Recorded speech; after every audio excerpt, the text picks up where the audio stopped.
السلام عليكم. صباح الخير، صباح الجمال والسعادة، صباح الحب والسلام. النهاردة يوم النصر زي ما يحب يسميه وزير الصحة البريطاني. قال إن النهاردة هو يوم النصر، أول عملية تطعيم ضد كورونا فيروس. سيدة فوق 90 كانت لها فرصة إنها تدخل التاريخ، إنها تكون أول إنسان يحصل على التطعيم ضد كورونا فيروس. في أول 15 دقيقة حصل 90 فرد على التطعيم ضد كورونا فيروس. زي ما احنا عارفين إن إنجلترا تعتبر أكثر دولة في أوروبا حصل فيها حالات وفاة بسبب كورونا فيروس. الأسبوع اللي فات وزارة الصحة الإنجليزية قررت إنها تجيز استعمال التطعيم اللي أنتجته الشركة الألمانية والشركة الأمريكية مع بعض. الشحنات وصلت لإنجلترا وتوزعت على أكثر من 70 مستشفى، هيحاولوا إن هم يطعموا الناس المسنين أولاً، والناس اللي شغالين في قطاع الصحة، التأمين الصحي، مستشفيات، الناس اللي بيعملوا كارير اللي هو قطاع الرعاية. المسنين بيرعاهم ناس بيكونوا مش لا هم ممرضات ولا هم دكاترة، ولكنهم بيقوموا على رعايتهم.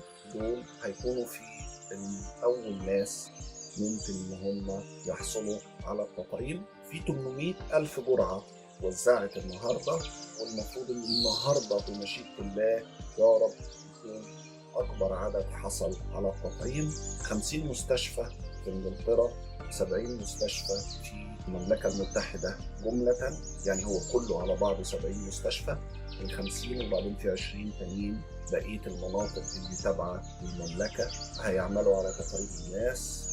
حاول المملكة والحكومة بقدر الإمكان إنهم على ما يأتي الربيع يكونوا طعموا حوالي 20 مليون فرد. زي ما احنا عارفين إن فيروس كورونا ظهر شهر نوفمبر السنة الماضية، شهر نوفمبر سنة 2019. أول ما ظهر في الصين، وبعدين انتقل لكل بلاد العالم تقريبا، خلى العالم يكتشف إن نظام الصحة، التطعيم، المستشفيات بكل أسف غير قادر على إنه يواجه كارثة كبيرة زي دي. يمكن يكون ده أول تحدي حقيقي يقابله العالم خارج سينما هوليود، يكون بيهاجم العالم كله. ما خلاش أي دولة سواء غنية أو فقيرة، ناس ماتت فقراء وناس ماتت أغنياء، ورؤساء اتصابوا، ملوك اتصابوا، رجال برلمان، رجال سياسة، رؤساء سابقين. ظهور التطعيم دلوقتي يمثل أمل إن إحنا ممكن ننتصر بالفعل على هذا الفيروس. يعتبر النهاردة بالفعل يوم تاريخي حقيقي إن يبدأ التطعيم ضد هذه الكارثة اللي العالم ما شافش زيها، على الأقل في العصر اللي إحنا عايشين فيه. وصول الناس الكبار في السن والناس الأكثر عرضة للفيروس يعتبر خطة حكيمة، لأن هنطعم الناس اللي شغالين في المستشفيات وفي أي قطاع صحة، في أي قطاع رعاية، لأن هم دول اللي هيكونوا دائما على اتصال. فبدل ما نبص نلاقي الدكاترة والممرضين زي ما حصل بالفعل خلال السنة الماضية، لبعض الدكاترة وبعض الناس اللي شغالين في قطاع الصحة ماتوا بسبب الفيروس، فلما نطعمهم بقى احنا كده بنساعد على ان الخدمة تفضل مستمرة. وإذا أي حد مرض هيبقى من السهل إنه يلاقي حد يرعاه.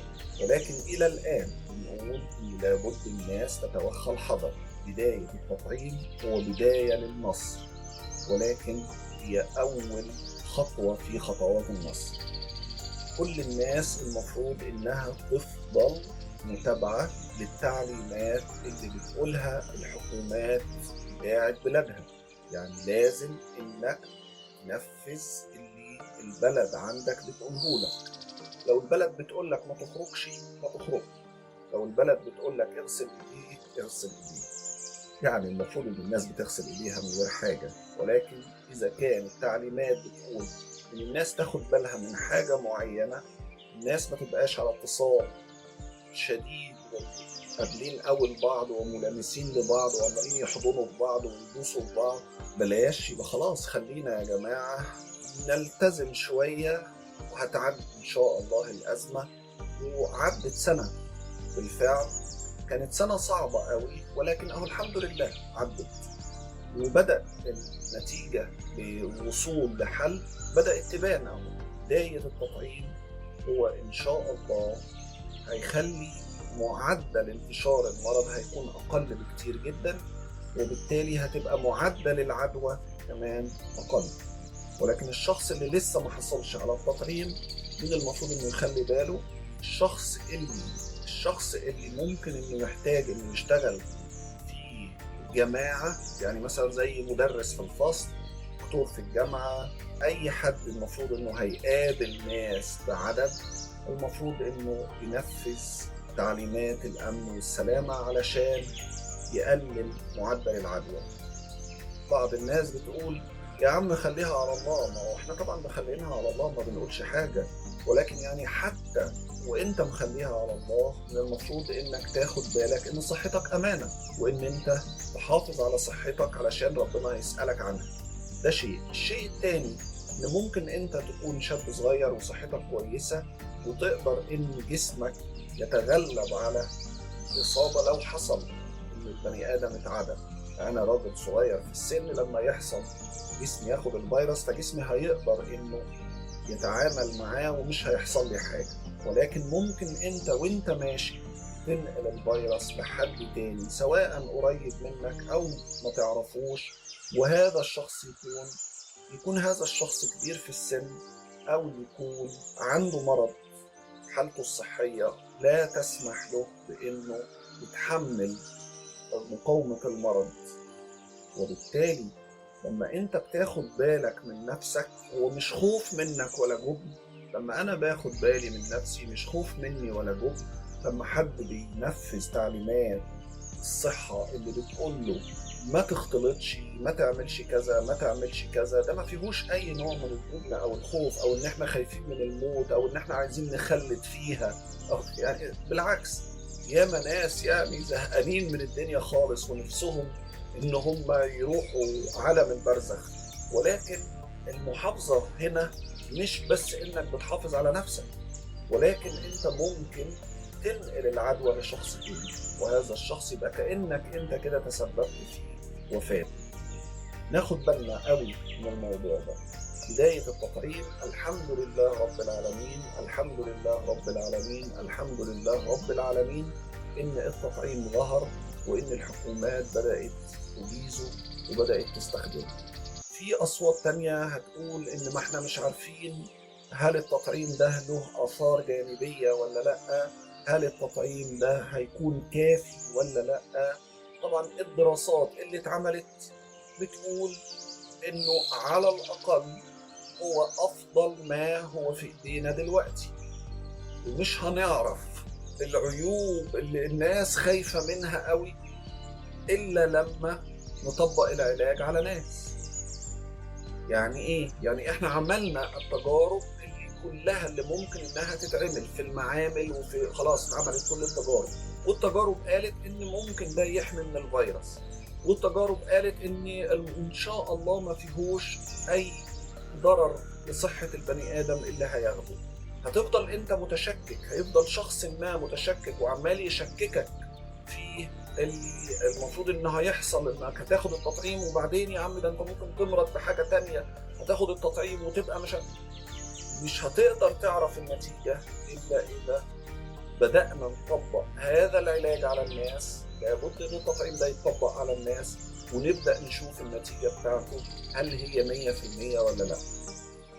ممكن يظهر عيوب، ممكن، وارد جدا، ولكن من المؤكد ان العيوب اللي هتظهر هتكون اقل بكتير جدا من ترك الفيروس يجري ما بين الناس كده وقفل الدنيا كلها، والناس تبص تلاقي نفسها من غير شغل ومن غير أي دخل، والناس تبدأ تموت وهي مش لاقية أي رعاية.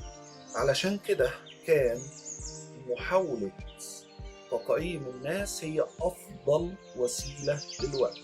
حتى لو حد بيشككك في أثر هذا التطعيم، أو حتى لو في بعض المعلومات أو بعض الشائعات، ما نقدر يعني هي شائعات ممكن إنها تقول أي شيء عن التطعيمات عموما اللي ظهرت في كل البلاد ومن كل الشركات، ولكن في النهاية إجراء التطعيم هيكون هو الوسيلة الأفضل لإنك تحصل على نتيجة حتى لو كانت في المرحلة اللي بعد كده. يعني إذا كنا الخطوة اللي بنعملها دلوقتي هي مش صح 100%، ولكن هي أصح ما في إيدينا، وبعدين 100% دي تبقى تيجي مع الخبرة ومع اللي احنا هنتعلمه من المرحلة دي. أهم شيء نحب نقوله النهاردة هو إن احنا نبارك لنفسنا ونقول الحمد لله إن دولة من الدول بدأت إن هي تطبق التطعيم. أتمنى إن الخبر يكون سعيد للناس، وأتمنى إنه يكون فيه بشرة خير، وإنه يفرح قلوبهم ويطمنهم على نفسهم. ويا رب تكون رسالة الفيديو وصلت لكم، وأشوفكم يا رب دايما في فيديوهات تانية على خير. السلام عليكم.